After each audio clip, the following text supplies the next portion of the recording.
tumitira na po si Rex Cortez ng 6 cushion.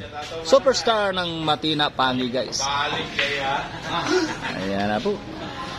Talagang sa mukha pa lang, palaban na. Ano, ginanon lang. Ayan na po, guys. Planto na po yung bula. Wapo yung takong lino, bago. Makaya mga piko. Wapo yung takong lino.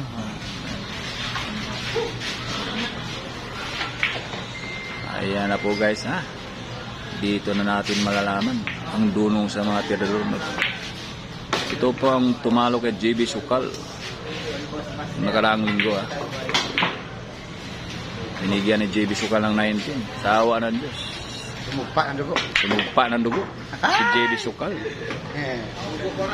Dalawang set. Hindi na ng pintuan yung bata. Yung JB Sukal. Pwede man na ang pintuan, lumukto ng bintana. Lumukso ng bintana, sabi ng kaibigan. Ayan, ha. Tingnan nyo lang ang tira ng Rex Cortez.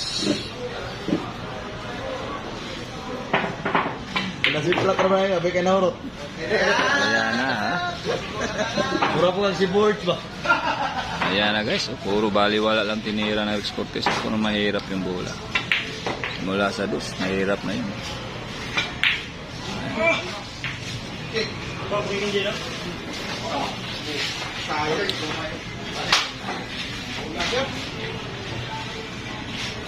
Di na natin malalaman ang dunong ni Rex Cortez. Ano? Ginanon lang? Grabe ka naman, Rex Cortez.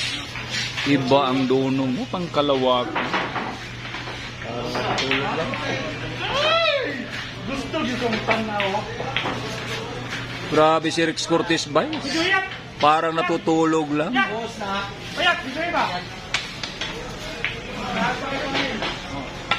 Ano, para lang kumain sa Jollibee, guys, si Rex Cortez, ha?